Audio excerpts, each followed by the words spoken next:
Happy Ganesh Chaturthi to all my subscribers, to everyone, everywhere. I hope you are safe, you are healthy, and you have been vaccinated, both doses.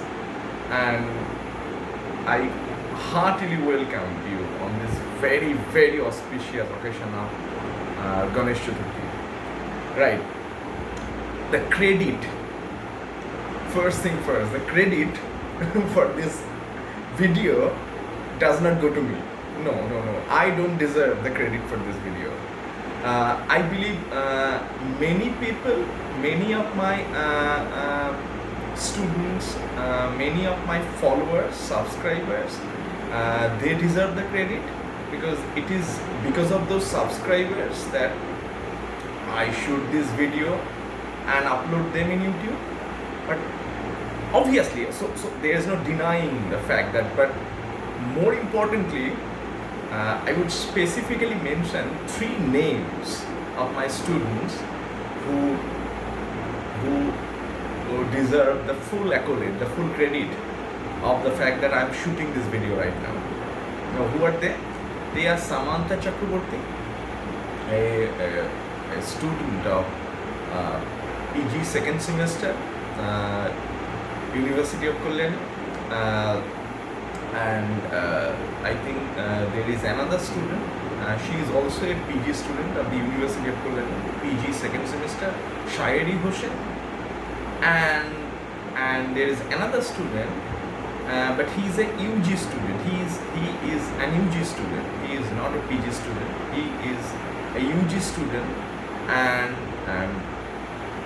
he is Dibeshwar Ghosh, who is from Sripad Singh College, 4th semester. Very soon will be 5th semester. So these are the students, Dibeshwar, Shayari and Samantha.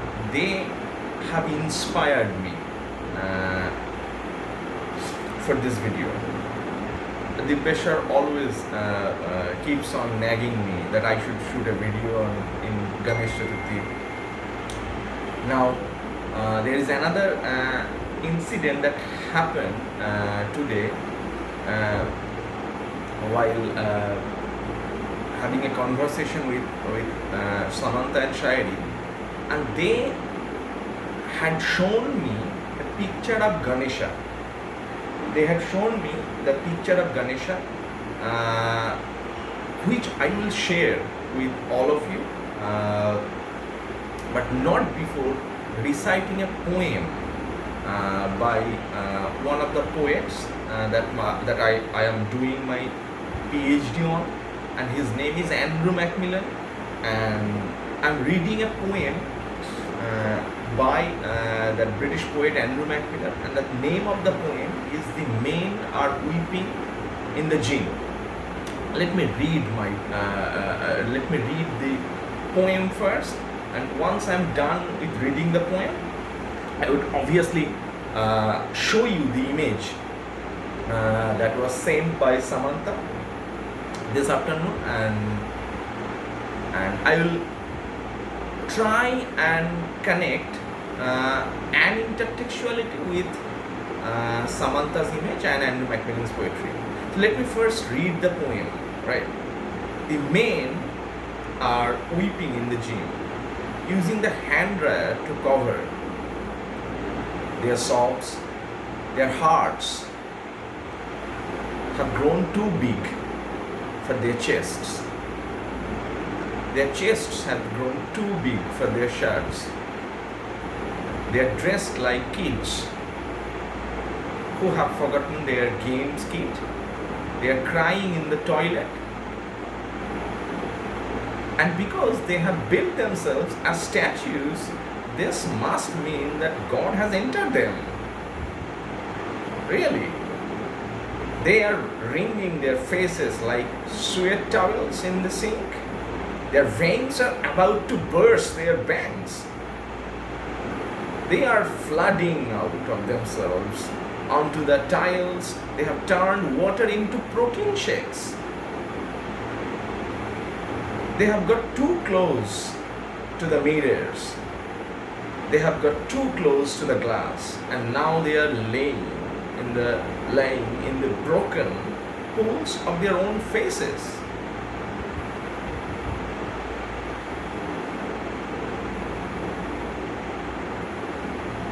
And at the decline pace, the bicep curls, right?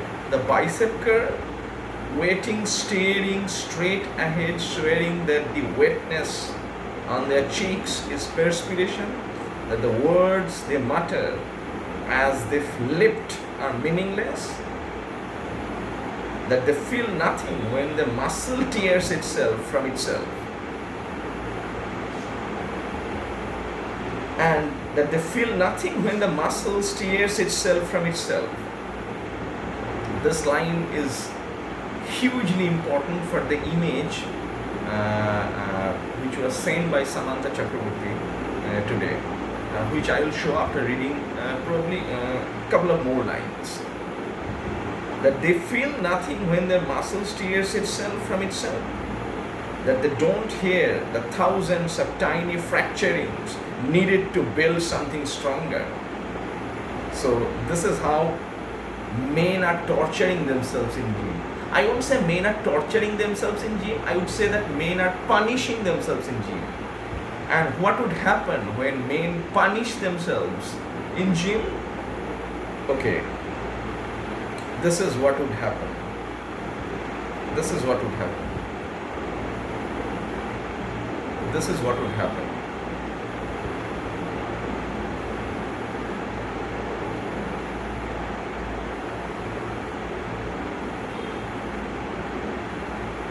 I hope you can see what would happen.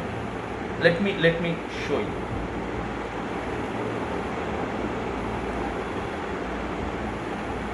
Should I reduce the brightness? Just a minute.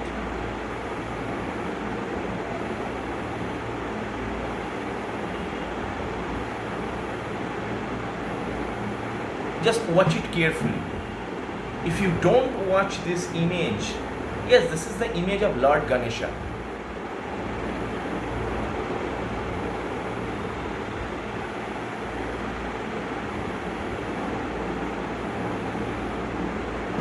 This is the image of Lord Ganesha. And why am I showing this image?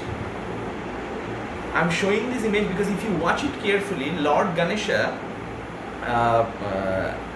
is in 6-pack. No, I think in 6-pack, 8-pack, 10-pack, 12 packs, Lord Ganesha.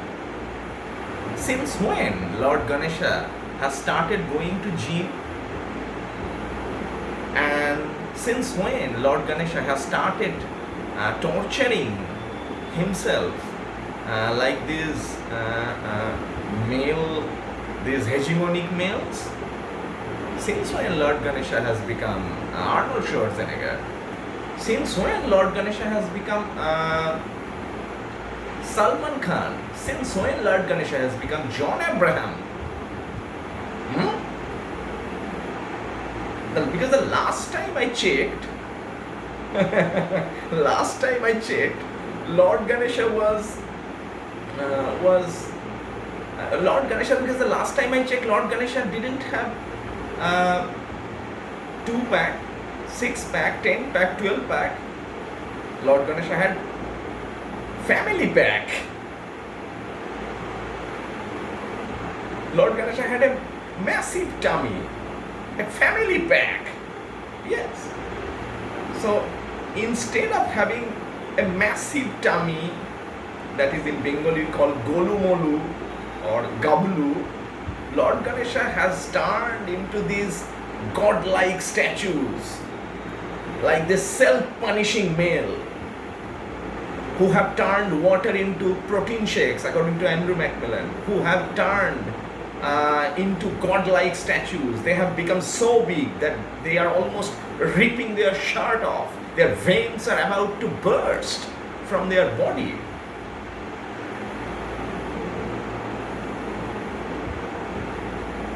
Two points. Why do men have to punish themselves in gym?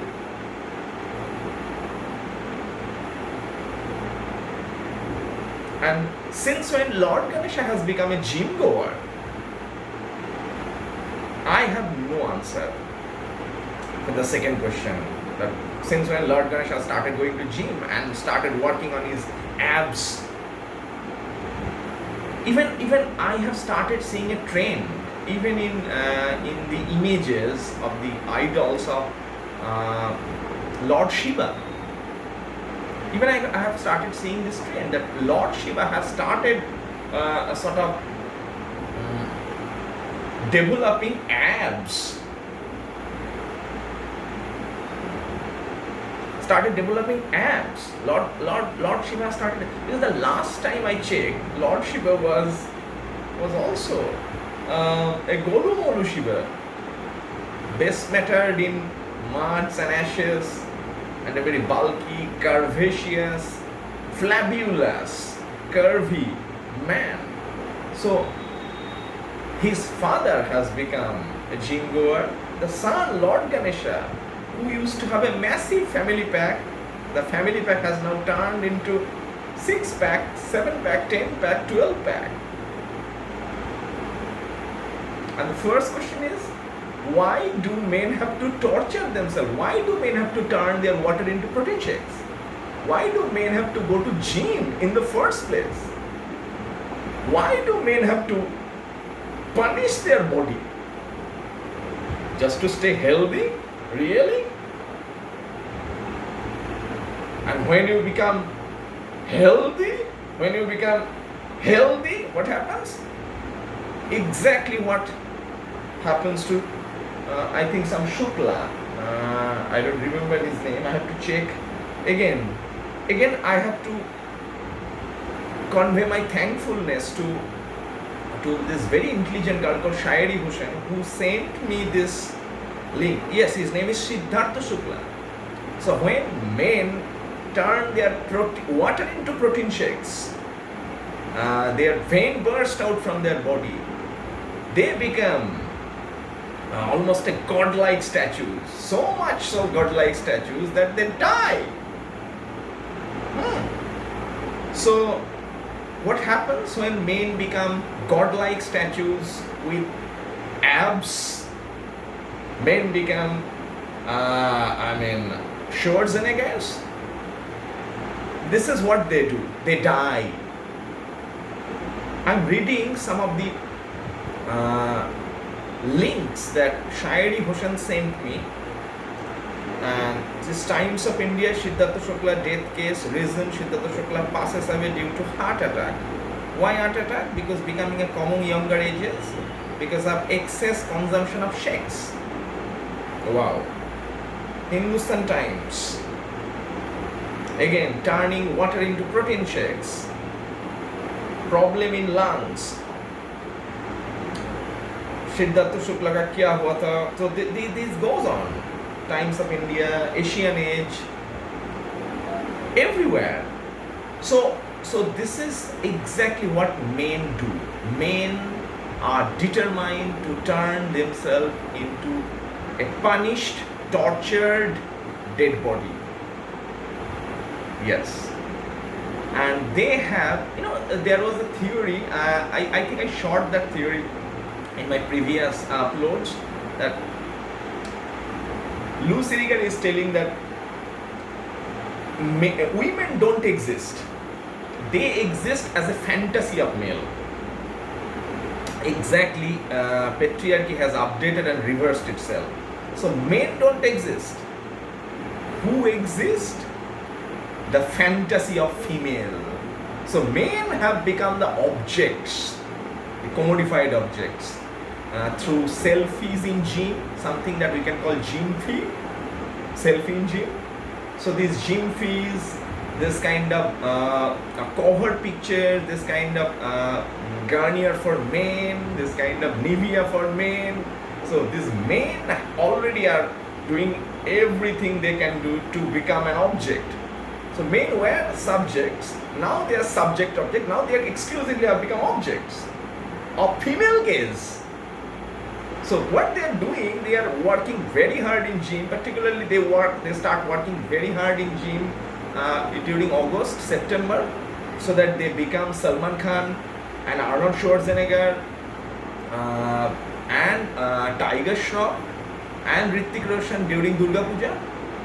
And when they will become Tiger Shroff in Durga Puja, obviously the young girls would love them. The young girl would find them attractive. Those bodies, when the veins burst out, those bodies which look more like a chicken shop or mutton shop. When men start looking like mutton shops, men start looking like chicken shops, right? Then women find them sexy, then women find them attractive, then women find them hot. Why hot? I think they should use air conditioner, right? So maybe they are hot. So now when they become sexy and hot by working out in gym, they become good looking, they become charming, and they fulfill the fantasy that women have in their head. So, but is this feminism? I'm not too sure. This is patriarchy ultra pro max. If some of the women find that now we'll return the gaze, we'll throw the female gaze back at men, this is our answer to patriarchy. Breaking news. This is not your answer to patriarchy. This is patriarchy updating itself.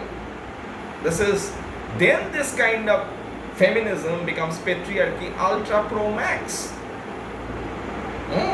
That's what this feminism is becoming these days. Almost, I think the second wave feminism is a very good friend of patriarchy. I think there is a love story between Romeo and Juliet. There is a love story between Laila Majnun, Sharifara, and I think there is a fantastic love story that is developing between second wave feminism and patriarchy, right? So therefore, men are becoming what women have started fantasizing them, and hence the gym fees, and hence the abs. But that part I understand. But the part that I have no news of is that since when Lord Ganesha has started working out in gym? Because students are sending me images of the idols of Lord Ganesha in abs all over his body. Now the moment you develop abs in Ganesha's body, you take out the message that Ganesh almost celebrates, or the Lord Ganesh. Ganesha's fat body is a criticism against all kinds of fat shaming, all kinds of body shaming. Ganesha's animal head, animal nose and male body, and the mixture is a celebration of disability studies, is a celebration of disability feminism, is a celebration of post-structuralist feminism. And more importantly, Ganesh is or was asked, in fact Karthik and Ganesh both were asked that how can you show your love for your parents? And Karthik took his peacock and surrounded earth, and Ganesh rotated around Parvati and Shiva. And if I rotate around Shiva and Parvati, my rotation around earth becomes complete. কারণ পিতা মাতাই হলো আমাদের সংসার, আমাদের জগৎ, আমাদের বিশ্ব ব্রহ্মাণ্ড. So the moment Ganesh sort of moved, circumscribed Parvati and Shiva, Ganesh circumscribed technically the entire universe, entire earth.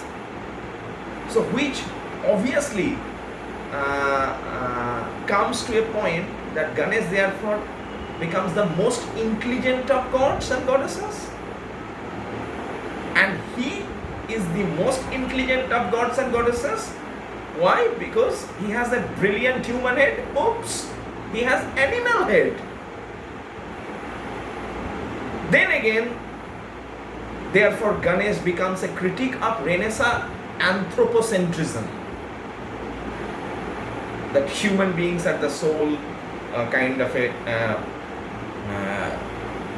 preserver of intelligence and cerebral quotient. No. So he thinks with animal head. And finally,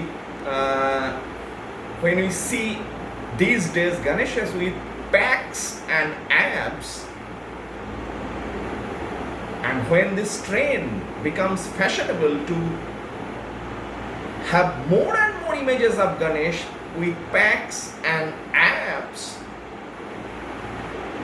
this entire message that Lord Ganesh gives us is lost, are lost. Then the entire celebration of the myth of Ganesh Chaturthi becomes a self-defeating exercise, becomes counterproductive worshipping. It doesn't make sense. So basically, you are celebrating Ganesh Chaturthi, you are worshipping and praying Ganesha, and you have converted the family pack into six packs.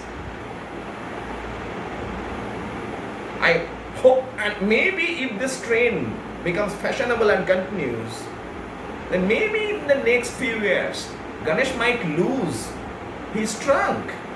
He might start having a nose like you and me. So Ganesh has lost his excess fat, so he has become a gym goer and now he has abs all over his body. Now probably next year Ganesh would lose his trunk, and then in the following year Ganesh might lose his elephant head, and in the next year Ganesh might stop thinking and stop becoming the most intelligent, and then Ganesh might start behaving like a stupid, silly young boys and men who torture themselves in gym. And maybe if I go to gym to take a gym fee, maybe I could find in 2030 Ganesh working out furiously. And when he's taking break in gym, Ganesh, maybe he's taking break to take some protein shakes. And on his way out of gym, Ganesh has started taking supplements. And someday, the entire mythological significance of Ganesh would die like Sidharth Shukla.